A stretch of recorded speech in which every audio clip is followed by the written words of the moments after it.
Hello everyone, कैसे हैं आप सब। हमारी आज की वीडियो भारतीय संविधान के आर्टिकल 13 के बारे में है।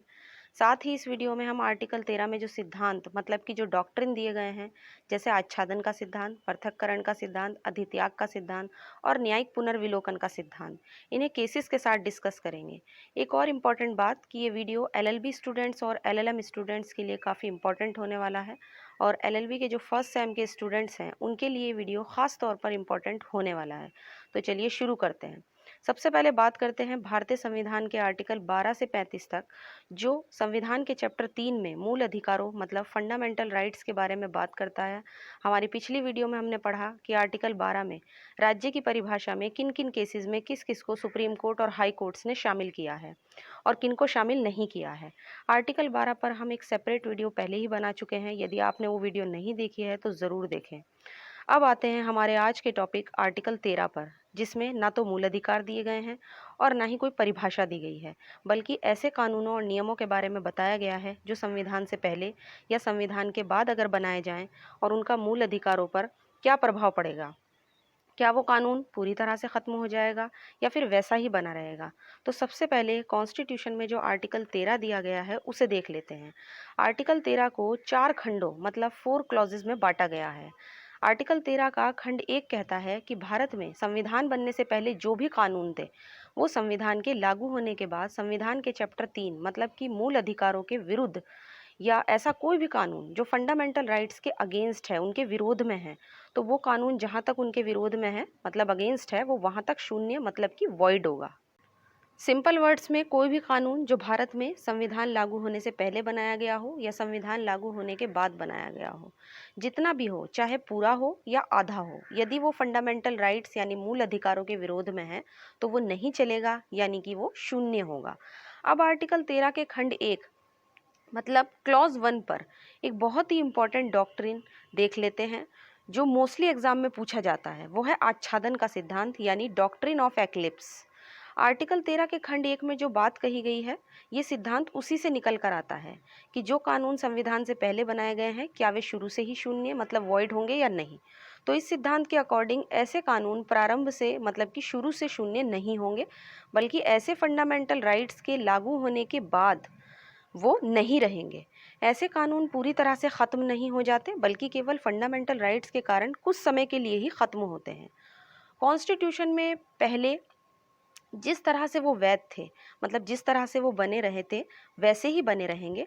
अब इस सिद्धांत से एक क्वेश्चन ये भी निकलता है कि क्या जो कानून संविधान के पहले लीगल थे मतलब वे वैध थे, क्या संविधान लागू होने के बाद भी दोबारा से उन्हें लागू करना होगा। तो इस क्वेश्चन के आंसर के लिए हमें सुप्रीम कोर्ट के कुछ इंपॉर्टेंट केसेस को वैसे तो देखना होगा, लेकिन अभी हम एक केस डिस्कस करने वाले हैं जो है Bhikaji versus state of Madhya Pradesh का केस। इसमें क्या है कि इसमें पूरा का पूरा मैटर ये था कि कॉन्स्टिट्यूशन बनने से पहले एक एक्ट को लागू किया गया था, मतलब एक अधिनियम बनाया गया था जिसका नाम था बरार मोटर साइकिल एक्ट 1947, जो राज्य को मोटर व्यापार को मतलब मोटर बिजनेस को जब्त करने की पावर देता था। जब एक्ट बना था तब पूरी तरह से लीगल था, लेकिन 1950 में कॉन्स्टिट्यूशन के लागू होने के बाद वो पूरी तरह से वॉइड हो गया, क्योंकि ये आर्टिकल 19 के क्लॉज 1 के सब क्लॉज यानी कि उपखंड डी में नागरिकों को जो कारोबार व्यापार की स्वतंत्रता है उसका उल्लंघन कर रहा था। लेकिन 1951 में जब पहला कॉन्स्टिट्यूशनल अमेंडमेंट किया गया तो आर्टिकल 19 के क्लॉज में भी चेंज किया गया और राज्य को किसी भी कारोबार व्यापार पर एकाधिकार रखने का अधिकार दे दिया गया, मतलब कि राज्य किसी भी व्यापार पर अपना पूरा अधिकार रख सकता है। सुप्रीम कोर्ट ने जजमेंट दिया कि अब क्योंकि आर्टिकल 19 के क्लॉज 1 में भी चेंज हो चुका है, वो एक्ट जो इसका वायलेशन कर रहा था, जो इसका उल्लंघन कर रहा था, वो भी दोबारा लागू होगा, क्योंकि अब वो फिर से जीवित हो चुका है। ऐसे कानून हमेशा के लिए ख़त्म नहीं होते। जैसे ही अमेंडमेंट करके वो कानून जो पहले मूल अधिकारों का उल्लंघन कर रहा था, अब मूल अधिकारों में ही क्योंकि बदलाव कर दिया गया हो, तो फिर से उसी तरह से वो लागू होगा। और सुप्रीम कोर्ट ने ये भी कहा कि उन्हें फिर से बनाने की ज़रूरत नहीं पड़ती है। अब हम आर्टिकल 13 के क्लॉज 2 यानी कि खंड 2 को देख लेते हैं, जो ये कहता है कि राज्य कोई ऐसा कानून नहीं बनाएगा जो कॉन्स्टिट्यूशन के चैप्टर 3 में दिए गए मूल अधिकारों को छीनता हो या उन्हें कम करता हो। अगर राज्य ऐसा कोई कानून बना भी दे तो जहां तक वो मूल अधिकारों के विरोध में होगा वहां तक वो शून्य यानी कि वॉइड होगा। और एक और बात, आर्टिकल 13 के क्लॉज 2 में बनाया गया लॉ शुरू से ही वॉइड होता है, शुरू से ही शून्य होता है। इसे अमेंडमेंट करके भी दोबारा जीवित या लागू नहीं किया जा सकता है और ऐसे कानून को फिर से लागू करना होगा। तो इस तरह से आर्टिकल 13 के क्लॉज 1 और क्लॉज 2 में सबसे बड़ा जो डिफरेंस है वो यही है कि क्लॉज 1 में जो भी कानून बनाए जाते हैं वो शुरू से ही शून्य नहीं होते और ना ही इन्हें अमेंडमेंट करके फिर से लागू करने की ज़रूरत होती है। जबकि क्लॉज 2 में जिस लॉ की बात की गई है, जिस कानून की बात गई है वो शुरू से ही वॉइड होता है। अगर इसे लागू करना हो तो उसे फिर से बनाने की ज़रूरत पड़ती है। अब क्वेश्चन ये भी बनता है कि क्या आच्छादन का सिद्धांत आर्टिकल 13 के क्लॉज 2 में संविधान के बाद बनाए गए कानूनों पर भी लागू होगा या ये सिर्फ संविधान से पहले बनाए गए कानूनों पर ही लागू होता है? तो इस क्वेश्चन के आंसर के लिए हमें कुछ केसेस देखने होंगे, जिसमें सबसे पहले आता है Sagir Ahmad versus state of Uttar Pradesh का केस, जिसमें सुप्रीम कोर्ट ने कहा कि आच्छादन का सिद्धांत कॉन्स्टिट्यूशन बनने के बाद बनाए गए लॉज पर यानी कि कानूनों पर लागू नहीं होता, क्योंकि फंडामेंटल राइट्स के विरोध में बनाया गया जो कानून है वो शुरू से ही वॉइड होता है, इसे अमेंडमेंट करके भी लागू नहीं किया जा सकता। इसके बाद सुप्रीम कोर्ट ने Deepchand versus state of Uttar Pradesh case में सगीर अहमद केस में दिए गए जजमेंट को ही फॉलो करते हुए कहा कि ऐसे कानून शुरू से ही वॉइड मतलब शून्य होते हैं। लेकिन state of Gujarat versus Ambika mills case में सुप्रीम कोर्ट ने दीपचंद केस में दिए गए जजमेंट को काफ़ी चेंज कर दिया और कहा कि कोई भी ऐसा लॉ जो कॉन्स्टिट्यूशन के लागू होने के बाद बनाया जाए और फंडामेंटल राइट्स का उल्लंघन करता है तो वो शुरू से ही पूरी तरह से शून्य नहीं होगा, क्योंकि ऐसे कानून तभी तो शून्य होते हैं जब मूल अधिकारों का उल्लंघन होगा। और कुछ मूल अधिकार तो केवल नागरिकों को ही मिले हुए हैं। जो इंडिया के नागरिक नहीं है, मतलब यहाँ के सिटीजन नहीं हैं, उन्हें कोई मूल अधिकार नहीं मिले होते हैं।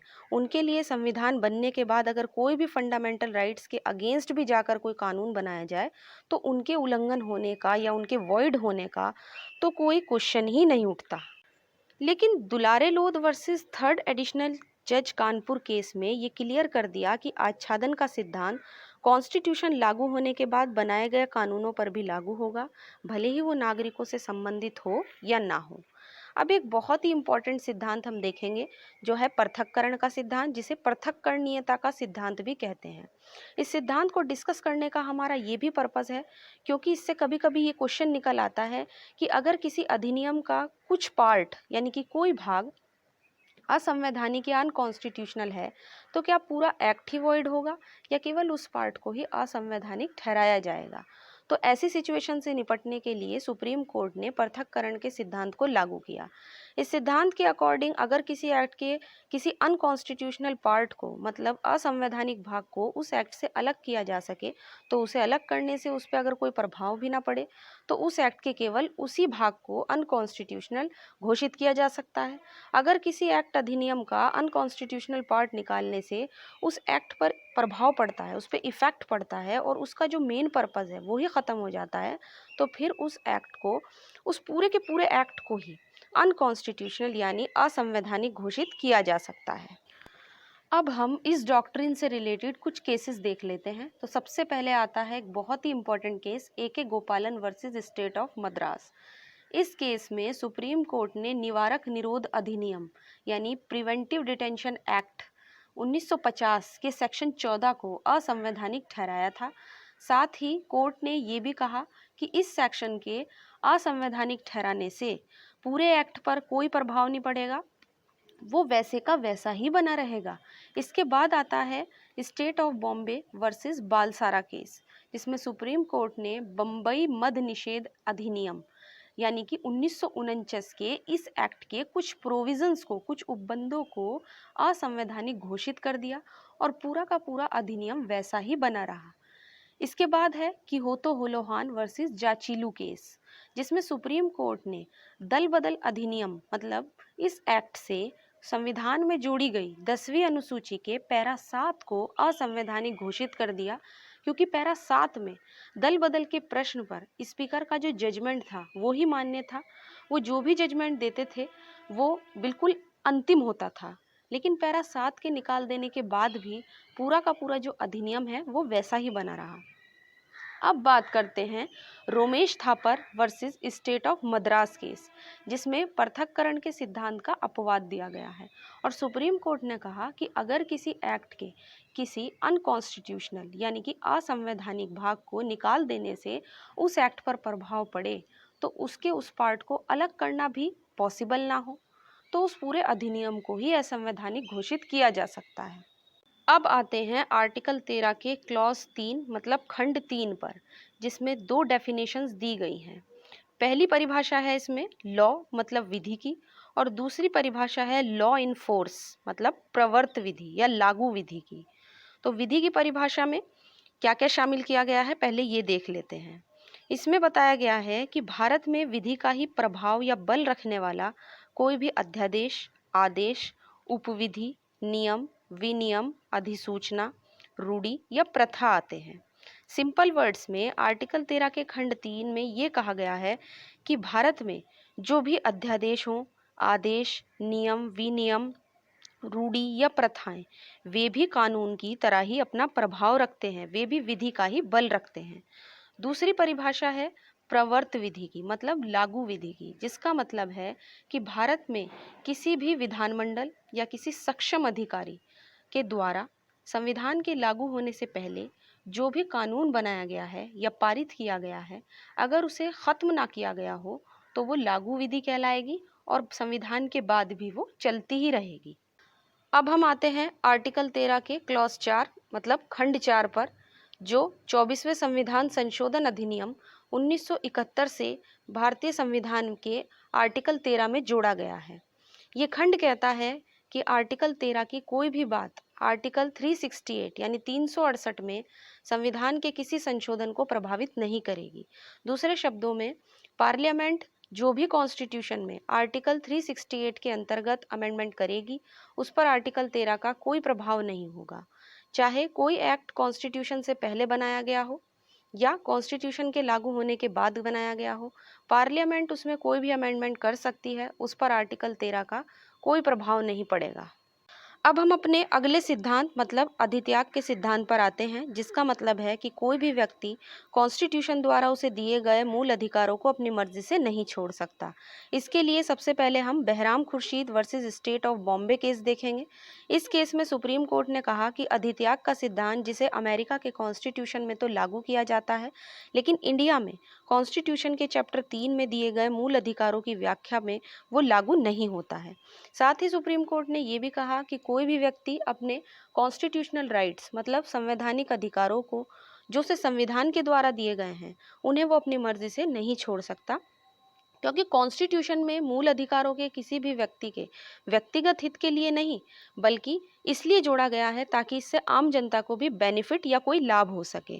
और कोई भी नागरिक राज्य से ये नहीं कह सकता कि उसके साथ भेदभाव हुआ है, क्योंकि अगर राज्य ऐसा करता है तो उससे आर्टिकल 14 में जो दिया गया है उसका वायलेशन होगा, यानी समानता के अधिकार का उल्लंघन होगा।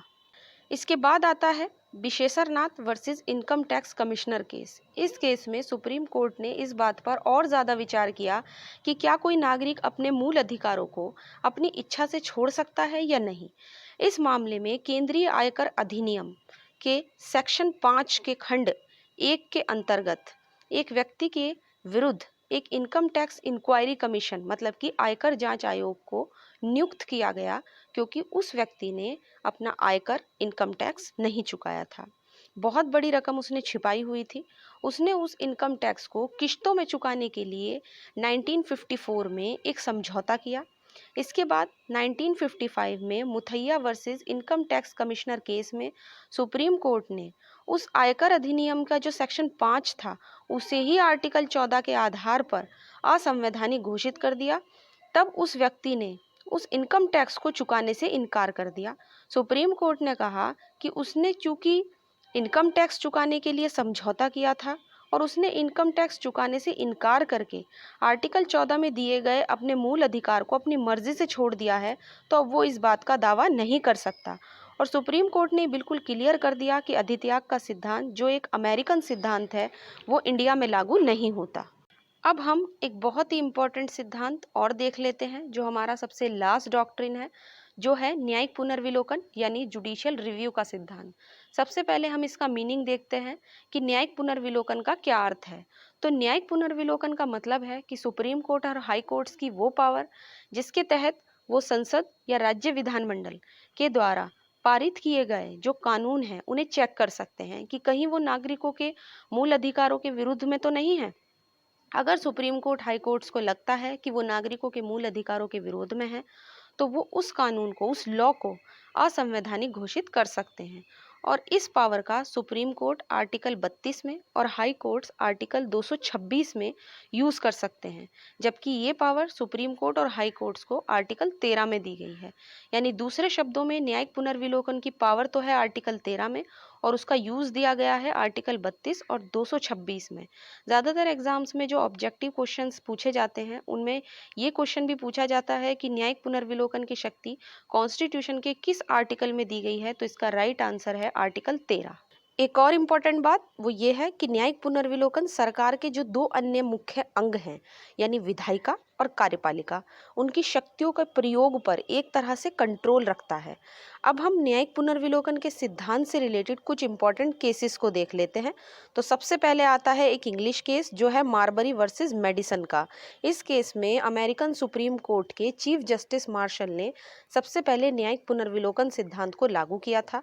इस केस में ये जजमेंट दिया गया कि न्यायिक पुनर्विलोकन के सिद्धांत का परिणाम ये होता है कि न्यायालय विधानमंडल द्वारा पारित उन कानूनों को भी अवैध कर सकता है जो न केवल नागरिकों के मूल अधिकारों के विरोध में हो, बल्कि संविधान के उपबंधों मतलब प्रोविजंस के भी विरुद्ध हैं। इसके बाद आता है Kesavananda Bharati versus state of Kerala case, जिसमें जस्टिस खन्ना ने अपनी राय देते हुए कहा कि न्यायिक पुनर्विलोकन की शक्ति केवल विधानमंडल को अपनी सीमाओं के अंदर ही लॉ यानी कि कानून बनाने तक ही सीमित नहीं करती है, बल्कि इस सिद्धांत के माध्यम से न्यायालय इस बात पर भी विचार करते हैं कि जो लॉ बनाए गए हैं वे संविधान के उपबंधों के विरोध में नहीं होने चाहिए।